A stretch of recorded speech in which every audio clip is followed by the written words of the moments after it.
اچھا ایک صحابی آئے، یا رسول اللہ میں تو مارا گیا۔ آپ نے کہا کیا ہوا؟ کہا میرا روزہ تھا، میں بیوی کے پاس چلا گیا۔ آپ نے کہا تو پھر تو غلام آزاد کر، کفارہ دے۔ کہا جی میں تو خود غریب آدمی ہوں، غلام کہاں سے آزاد کروں، خریدنا پڑے گا۔ آپ نے کہا 60 مسکینوں کو کھانا کھلا۔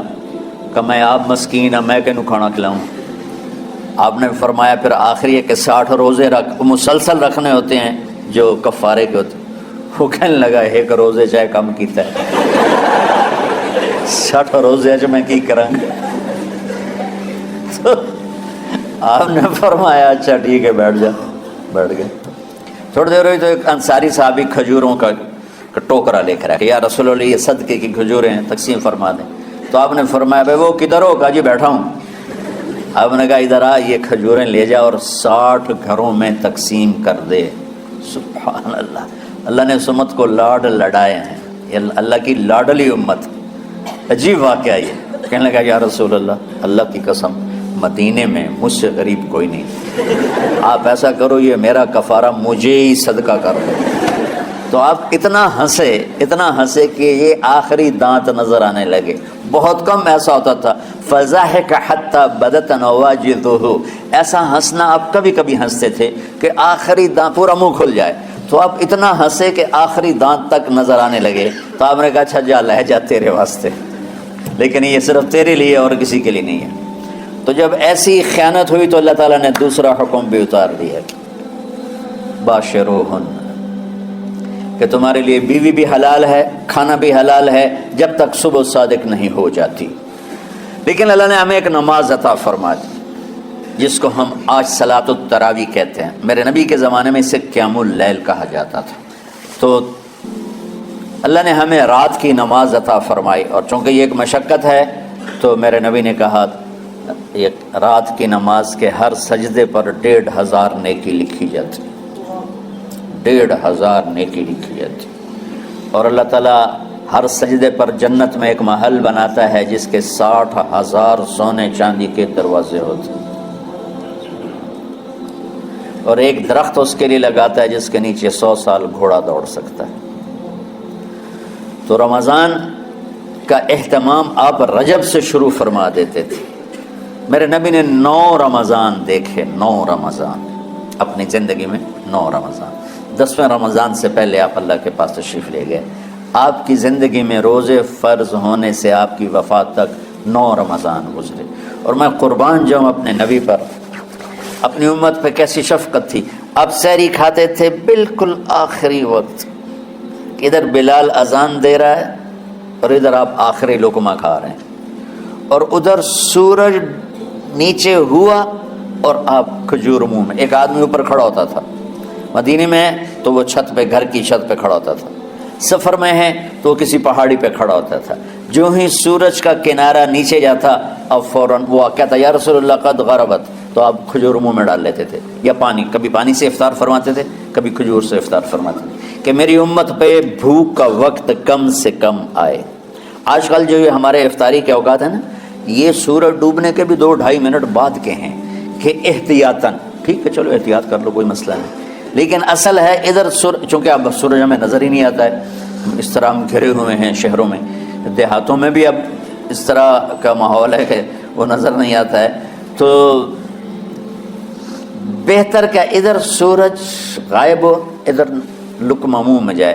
لیکن یہ تب ہے جب آپ نظر آ رہا ہو۔ اب جب آپ یہاں بیٹھے ہو حسنین میں تو یہاں تو کوئی سورج نظر نہیں آئے گا، یہاں تو مینار ہی نظر آئے گا، تو لہٰذا احتیاط ٹھیک۔ ہمارے اہل حدیث بھائی وہ 2 منٹ پہلے ہم سے افطار کرتے ہیں، تو بڑی اچھی بات ہے کہ سورج کے غروب ہونے کا جو اصل وقت ہے اس کے ساتھ ہی افطار کرنا۔ اور سحری میں ایک واقعہ سناتا ہوں۔ آپ سحری کھا رہے تھے، بکرے کی سری پکی ہوئی تھی، تو مولا علی رضی اللہ تعالیٰ عنہ اور عرباض بن ساریہ رضی اللہ تعالیٰ عنہ آپ کے ساتھ کھانا کھا رہے تھے۔ تو حضرت بلال آئے، یا رسول اللہ وقت ختم ہو گیا ہے، میں اذان دینے جا رہا ہوں، آپ برائے مہربانی کھانا پینا بند کریں۔ اور یہ کہہ کر چلے گئے۔ چھت، ایک انصاری عورت تھی، اس کے گھر کی چھت پہ چڑھ کے اذان دیتے تھے۔ چڑھنے لگے تو پھر واپس آئے کہ دیکھوں اللہ کے نبی نے کھانا چھوڑ دیا یا نہیں۔ آگے دیکھا تو وہ کھا رہے تھے۔ انہوں نے کہا یا رسول اللہ واللہ لقد اصبحت، یا رسول اللہ، اللہ کی قسم سحری کا وقت ختم ہو گیا، صبح ہو گئی۔ تو آپ نے ہاتھ پیچھے کر لیا، کہہ رہے تیرا بھلا ہو بلال، ابھی وقت باقی تھا، تیرے قسم کھانے پر اللہ نے اس کو پہلے نکال دیا کہ تیری قسم کہیں جھوٹی نہ پڑ جائے۔ تو حضرت علی نے فرمایا کہ اگر بلال قسم نہ کھاتے تو جب تک میرے نبی کھاتے رہتے صبح صادق نہیں ہونی تھی، تو بالکل آخری وقت میں آپ کھاتے تھے تاکہ کم سے کم وقت امت پہ بھوک کا آئے۔ تو اللہ تعالیٰ آپ کے علم میں برکت دے۔ رمضان علم کا مہینہ ہے، سونے کا نہیں ہے، کھانے کا نہیں ہے، سموسے پکوڑے کا نہیں ہے، رمضان علم کا مہینہ۔ شب قدر اس میں ہے، اللہ کا عرش پہلے آسمانوں پر ہے، سارا دن ساری رات اللہ کے اعلان ہو رہے ہیں، کوئی بخشش چاہنے والا، کوئی معافی چاہنے والا، کوئی رزق چاہنے والا، کوئی ہدایت چاہنے والا، کوئی شفا چاہنے والا، اور فرشتوں کے اعلان ہو رہے ہیں، بھلائی کرنے والے آگے بڑھ، برائی کرنے والے بس کر دے۔ تو جو رحمت رمضان میں، میرے نبی نے فرمایا اگر میری امت کو پتہ چل جائے کہ رمضان کیا ہے تو یہ تمنا کریں گے کہ کاش سارا سال ہی رمضان ہوتا۔ تو بچوں، آپ خوش قسمت ہیں کہ آپ کا جو رمضان ہے وہ علم کی طلب میں ہے۔ اس میں اگر آپ سوئے بھی ہوگے نا تو آپ کو وہ اجر ملے گا جو نفلیں پڑھنے والوں کو بھی نہیں ملے گا۔ ایک شخص آیا کہ یا رسول اللہ، اب دیکھو آپ اللہ کے راستے میں ہو، آپ اللہ کے راستے میں ہو۔ ایک شخص آیا، یا رسول اللہ کیا میں کچھ مال خرچ کر کے اللہ کے راستے میں جانے والے کا اجر لے سکتا ہوں؟ آپ نے فرمایا کتنے تیرے پاس؟ کہنے لگا جی 6000۔ اس دور میں 6000 بہت بڑی دولت تھی۔ تو آپ نے اسے فرمایا کہ تو 6000 تو کچھ کہہ رہا ہے اور میں یہ کہہ رہا ہوں تو سارے بھی خرچ کر دے تو جو اللہ کے راستے میں سویا ہوا ہے اس کی نیند کے اجر کو بھی نہیں پا سکتے۔ تو آپ سب اللہ کے راستے میں، آپ طلب علم میں۔ یہ ملک رہن دے نہیں ہے، یہ ویکھن دے کہ بیٹا یہ ملک رہنے کے قابل نہیں ہے، یہ دیکھنے کے لیے ہیں، آؤ سیر کرو چلے جاؤ۔ چونکہ جتنا ہم اللہ سے دور جاتے ہیں، ایسا نہیں کہ یہاں رہنا میں کوئی مشکل ہے، مشکل ہے جو اللہ سے دور ہوتا ہے وہ مدینے میں بھی مشکل میں ہوگا، اور مکے میں بھی مشکل میں ہوگا، اور یورپ میں بھی مشکل میں ہوگا، اور ایشیا میں بھی مشکل میں ہوگا، چونکہ وہ نیچرل لائف نہیں گزار رہا۔ کہ اللہ سے جڑنا یہ سب سے پہلا صحیح قدم ہے انسان کا۔ دین ایک خوبصورت زندگی گزارنے کا طریقہ ہے۔ دیکھو آپ یہ ان چیزوں سے اس حال کو خوبصورت بنا سکتے ہو، لیکن یہاں اندر کی خوبصورتی ہے وہ ان چیزوں سے نہیں آتی۔ دنیا کی محفلوں سے اکتا گیا ہوں یا رب، کیا لطف انجمن کا جب دل ہی بجھ گیا ہو۔ 100 بار چمن مہکا، 100 بار بہار آئی، 100 بار چمن مہکا، 100 بار بہار آئی۔ دنیا کی وہی رونق، دل کی وہی تنہائی، یہ مار دیتی ہیں اندر کے اندھیرے، اندر کی ویرانیاں۔ کیوں ان ملکوں میں نشہ زیادہ ہے؟ کیوں دنیا کا سب سے زیادہ نشہ مغربی ممالک میں آتا ہے؟ کہ یہ قابل رحم معاشرہ ہے جنہیں اپنے مالک اور خالق کا پتہ ہی کوئی۔ انسان کمزور ہے، اسے کوئی کندھا چاہیے جس پر سر رکھ سکے، کتنا ہی اونچا اڑ جائے، یہ بہت کمزور ہے، بہت کمزور ہے۔ ہاں، اللہ کو اپنا آسرا بناؤ، اللہ کو اپنی امید بناؤ، اللہ کو اپنے دکھڑے سناؤ، اللہ کے آگے سر جھکاؤ، اللہ کو اپنی حاجات بتاؤ۔ وَأَقْرَبُ إِلَيْهِ مِنْ حَبْلِ الْوَرِيدِ، اس شہرک سے زیادہ وہ ہمارے قریب ہے۔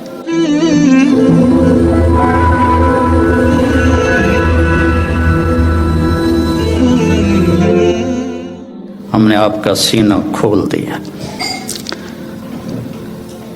موسیٰ علیہ السلام نے دعا مانگی، رب اشرح لی صدری، یا اللہ میرا سینہ کھول، اور اللہ نے اپنے حبیب سے فرمایا ہم نے کھول دیا، الم نشرح لک صدرک، ہم نے آپ کا سینہ کھول دیا۔ پھر لنریہ من آیاتنا، پھر اپنی کائنات، اپنی آیات دکھائیں۔ اور آپ کو ایسے انسان سیکھتا ہے آنکھوں سے، کانوں سے، دماغ سے. تو ہمارے کان اتنے کمزور ہیں کہ 2 آدمی اکٹھے بولیں تو سمجھ میں نہیں آئے گا. آنکھ ایسی کمزور ہے، میں ادھر دیکھتا ہوں تو یہ نظر نہیں آتا، ادھر دیکھتا ہوں تو یہ نظر نہیں آتا. اور میرے اللہ نے اپنے نبی کو ایسی آنکھ عطا فرمائی کہ آپ ایسے نماز پڑھا رہے تھے مصلی پر، ایسے چلنا شروع ہوئے،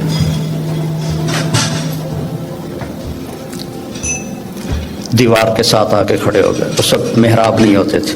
محراب اور مینار عمر بن عبدالعزیز رحمۃ اللہ علیہ نے بنوائے، اس سے پہلے نہیں تھے. اس کے بعد پھر آپ پیچھے ہٹنا شروع ہو گئے اور جہاں پہلے کھڑے تھے وہاں پہنچ گئے. اب یہ کام آپ نے پہلے کبھی نہیں کیا تھا. جب آپ نے سلام پھیرا تو صحابہ نے پوچھا یا رسول اللہ کہ آج عجب بات دیکھی ہے، یہ کیا کیا آپ نے؟ تو آپ نے فرمایا کہ جب میں نماز پڑھا رہا تھا تو اللہ نے میرے اوپر جنت کو کھولا. جنت کہاں ہے؟ 7ویں آسمان پر اس کی فاؤنڈیشن ہے، اور پھر عرش جا کر اس کی چھت بنتا ہے.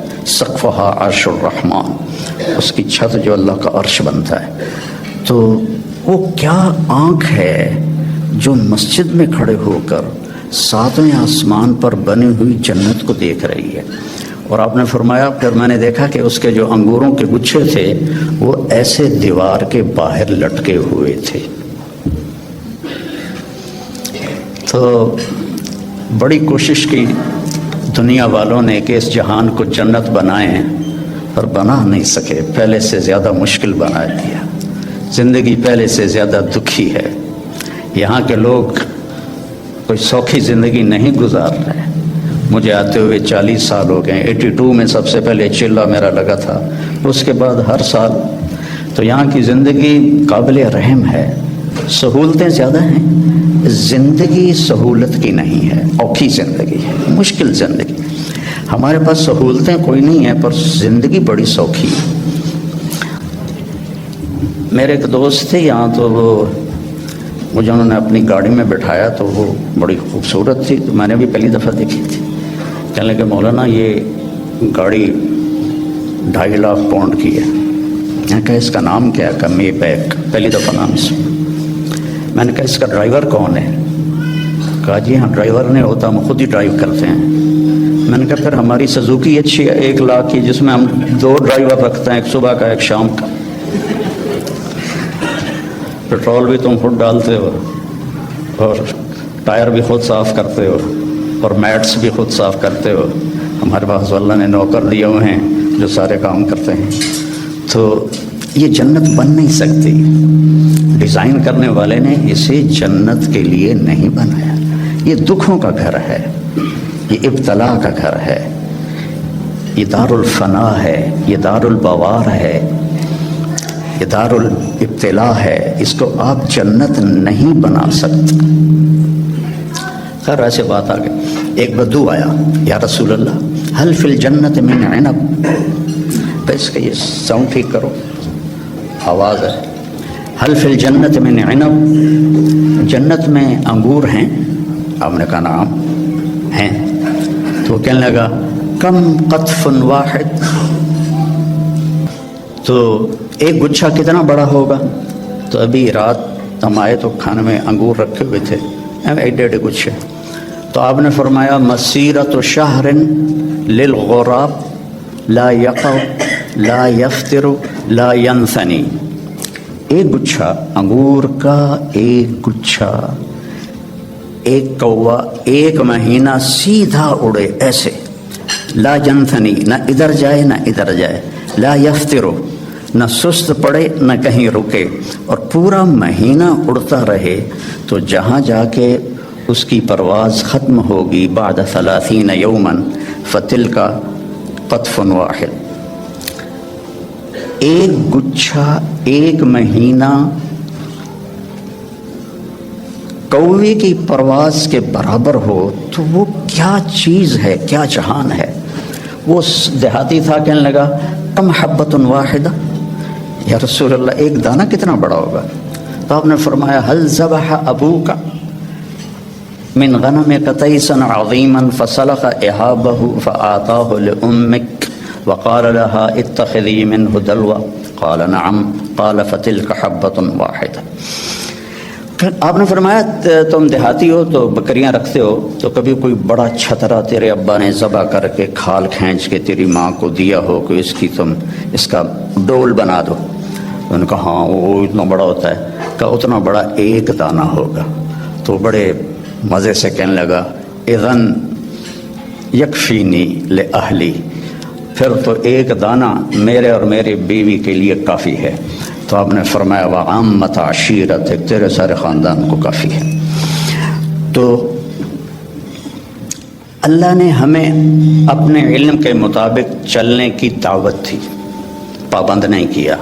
جانور پابند تھے، جانور اس لیے پابند ہیں کہ اللہ نے انہیں ہماری خدمت کے لیے بنایا ہے.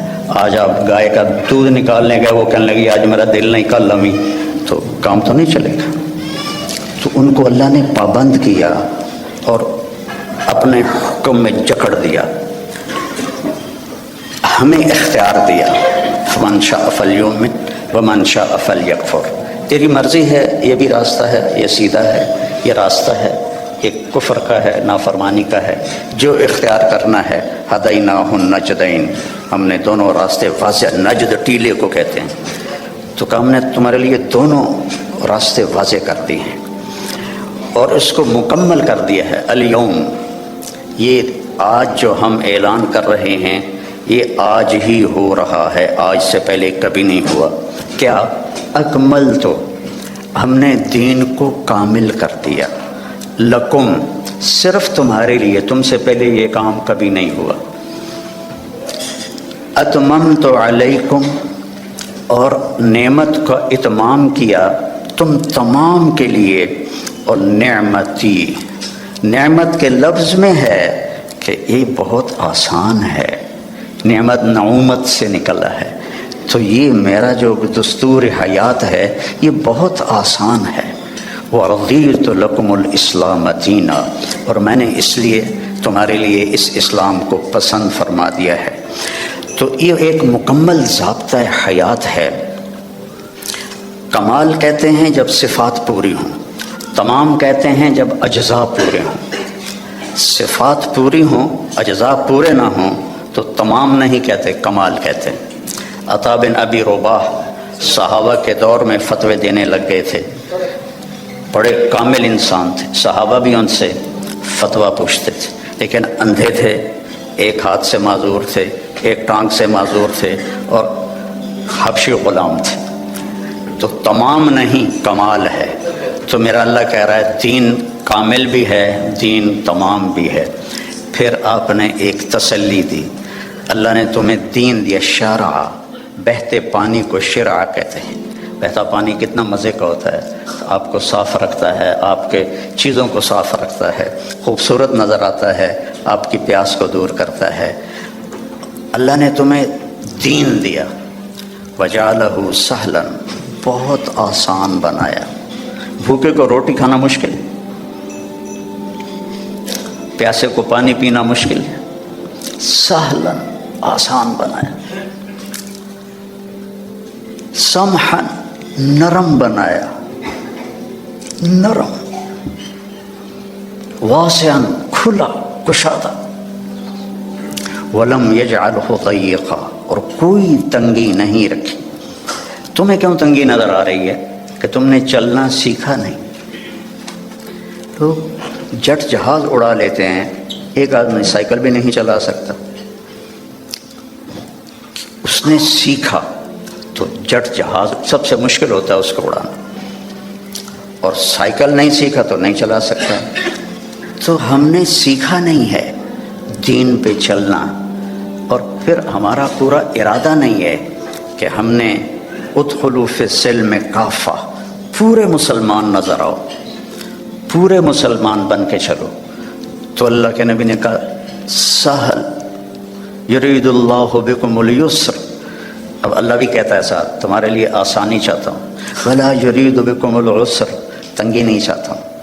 یرید اللہ ان یخفف عنکم، تمہیں ہلکا پھلکا کرنا چاہتا ہوں، تمہارے بوجھ ہٹانا چاہتا ہوں. ما جعل علیکم فی الدین من حرج، اس میں کوئی تنگی نہیں رکھی. لیکن ہمیں کیوں تنگیاں نظر آتی؟ کہ ہم نے سیکھا نہیں. ہماری ترجیحات میں آخرت نہیں ہے، جنت نہیں ہے، جہنم سے بچنا نہیں ہے، بس پاؤنڈ اور پاؤنڈ اور پاؤنڈ اور پاؤنڈ. ایک دوڑ لگی ہوئی ہے، مال کے پیچھے بھاگے جا رہے ہیں، بھاگے جا رہے ہیں، بھاگے جا رہے ہیں، اپنے آپ کا بھی ہوش نہیں ہے. ہمارے ایک رشتہ دار تھے قریبی، تو وہ 82 میں پہلی دفعہ آیا تھا، تو میں ان کو ملا. میں نے کہا، دور سے میرے ماموں لگتے تھے، میں نے کہا ہماری جماعت آئی ہے، آپ تشریف لائیں. کہنے لگے پتر مینو ویل نہیں.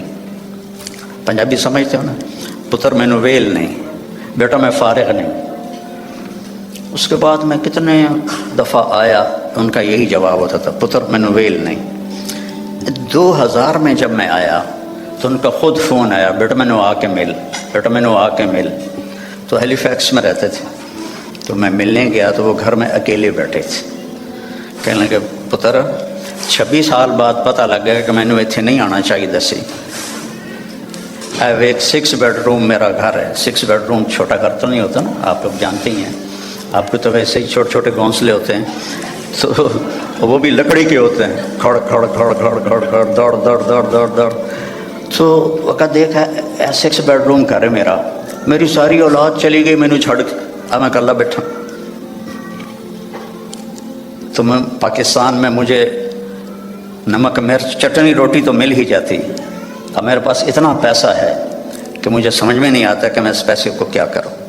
تو میری مامی نے مکمل کیا جملہ، پتر یہ ملک رہن دے نہیں نے ویکھن دینے. یہ ملک رہن دے نہیں نے، یہ ویکھن دینے. کہ بیٹا یہ ملک رہنے کے قابل نہیں ہے، یہ دیکھنے کے لیے ہیں، آؤ سیر کرو چلے جاؤ. چونکہ جتنا ہم اللہ سے دور جاتے ہیں، ایسا نہیں کہ یہاں رہنا میں کوئی مشکل ہے. مشکل ہے جو اللہ سے دور ہوتا ہے، وہ مدینے میں بھی مشکل میں ہوگا، اور مکے میں بھی مشکل میں ہوگا، اور یورپ میں بھی مشکل میں ہوگا، اور ایشیا میں بھی مشکل میں ہوگا. کیونکہ وہ نیچرل لائف نہیں گزار رہا. کہ اللہ سے جڑنا یہ سب سے پہلا صحیح قدم ہے انسان کا. یا عبادی خلقتک لعبادت یا ابن آدم خلقتک لعبادتی فلا تلعب وتکفلت برزقک. خلقتک لعبادتی، میں نے تجھے اپنی عبادت کے لیے پیدا کیا، تو فلا تغفل، تو میری عبادت سے غافل نہ ہو. وتکفلت برزقک فلا تتعب، میں نے تیرے رزق کا ذمہ لے لیا ہے، اپنے آپ کو زیادہ نہ تھکا، اپنے آپ کو زیادہ نہ تھکا. یا ابن آدم اطلبنی تجدنی، ابن آدم میری طلب میں آ، تجدنی میں تجھے مل جاؤں گا، ضرور مل جاؤں گا. دنیا کے لیے وعدہ کوئی نہیں. من کان یرید العاجلہ عجلنا لہ فیہا ما نشاء لمن نرید. جو ہم سے دنیا چاہتا ہے ہم اتنی دیتے ہیں جتنا ہم چاہتے ہیں، اور اس کو دیتے ہیں جس کو چاہتے ہیں. اور ادھر اللہ نے کہا اطلبنی تجدنی، میری طلب میں آ، تو مجھے مل جائے گا، میں تجھے مل جاؤں گا. فإن وجدتنی وجدت کل شیء، اگر تو نے مجھے پا لیا تو نے سب کچھ پا لیا. وإن فتنی فاتک کل شیء، اور تو نے مجھے کھو دیا تو سب کچھ کھو دیا. وأنا خیر لک من کل شیء، اور میں تیرے لیے ہر چیز سے بہتر ہوں. تو میرے بھائی بہنوں، بچوں بچیوں، دین ایک خوبصورت زندگی گزارنے کا طریقہ ہے. دیکھو آپ یہ ان چیزوں سے اس حال کو خوبصورت بنا سکتے ہو، لیکن یہاں اندر کی خوبصورتی ہے وہ ان چیزوں سے نہیں آتی. دنیا کی محفلوں سے اکتا گیا ہوں یا رب، کیا لطف انجمن کا جب دل ہی بجھ گیا ہو. 100 بار چمن مہکا 100 بار بہار آئی، 100 بار چمن مہکا 100 بار بہار آئی. دنیا کی وہی رونق، دل کی وہی تنہائی، یہ مار دیتی ہیں اندر کے اندھیرے، اندر کی ویرانیاں. کیوں ان ملکوں میں نشہ زیادہ ہے؟ کیوں دنیا کا سب سے زیادہ نشہ مغربی ممالک میں آتا ہے؟ کہ یہ قابل رحم معاشرہ ہے جنہیں اپنے مالک اور خالق کا پتہ ہی کوئی. انسان کمزور ہے، اسے کوئی کندھا چاہیے جس پر سر رکھ سکے، کتنا ہی اونچا اڑ جائے یہ بہت کمزور ہے، بہت کمزور ہے، تو اسے کوئی آسرا چاہیے۔ اپنے جیسے آسرے ڈھونڈو گے تو کوئی نہیں ملے گا۔ ہاں، اللہ کو اپنا آسرا بناؤ، اللہ کو اپنی امید بناؤ، اللہ کو اپنے دکھڑے سناؤ، اللہ کے آگے سر جھکاؤ، اللہ کو اپنی حاجات بتاؤ۔ وَأَقْرَبُ إِلَيْهِ مِنْ حَبْلِ الْوَرِيدِ، اس شہرک سے زیادہ وہ ہمارے قریب ہے۔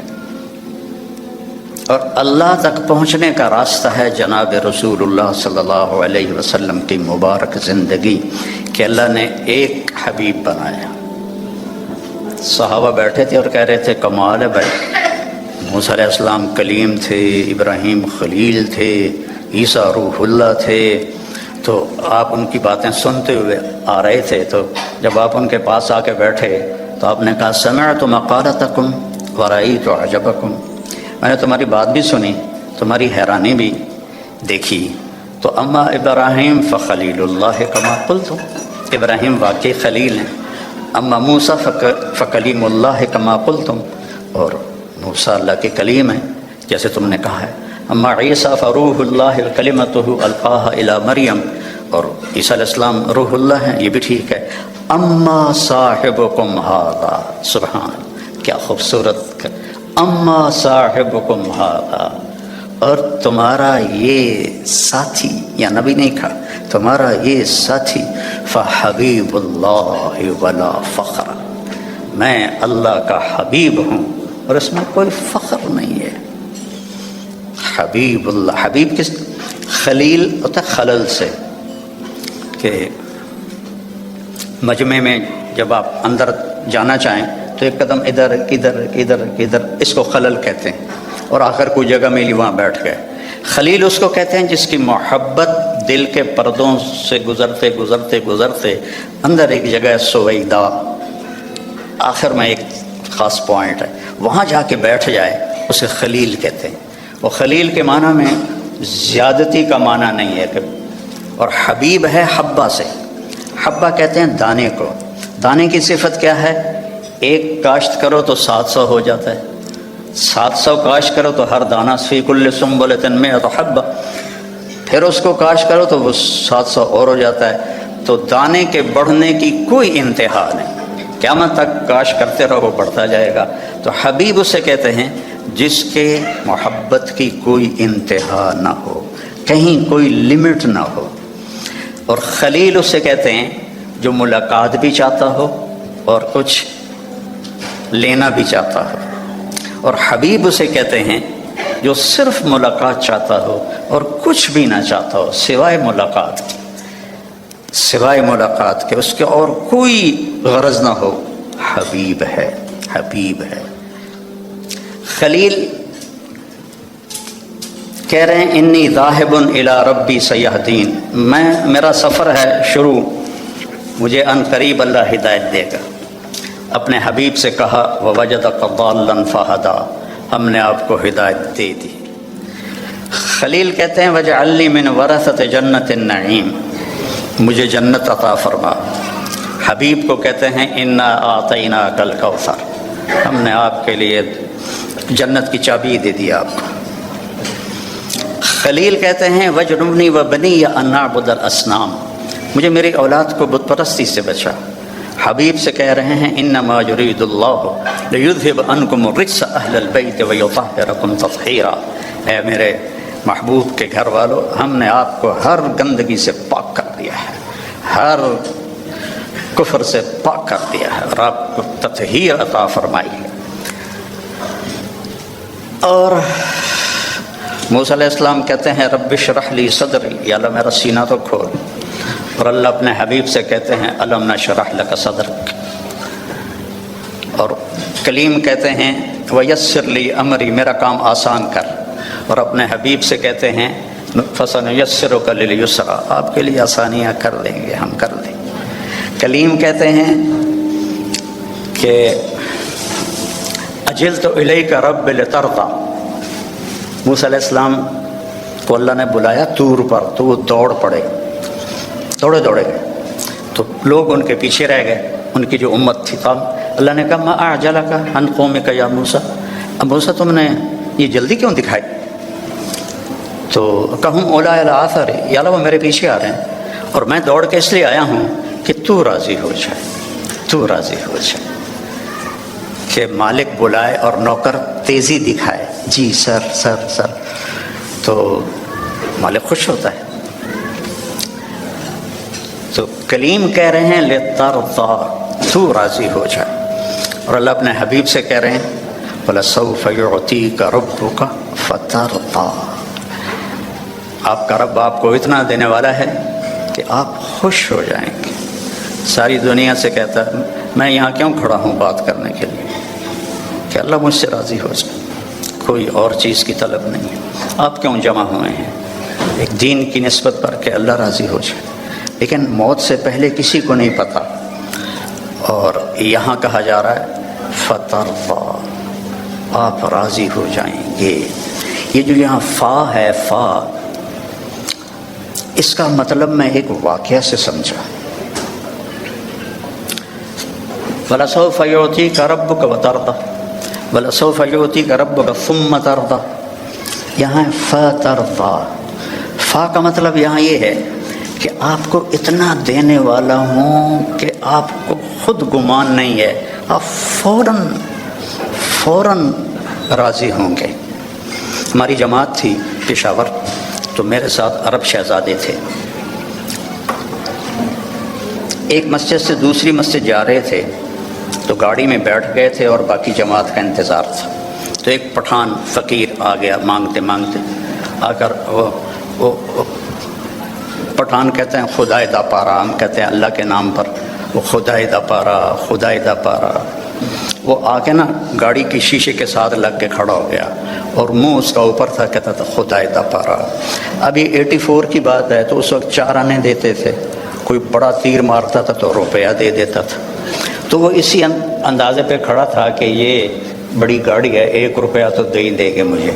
وہ منہ اوپر کر کے میں اس کو دیکھ رہا تھا، خدائے دا پارا، خدائے دا پارا.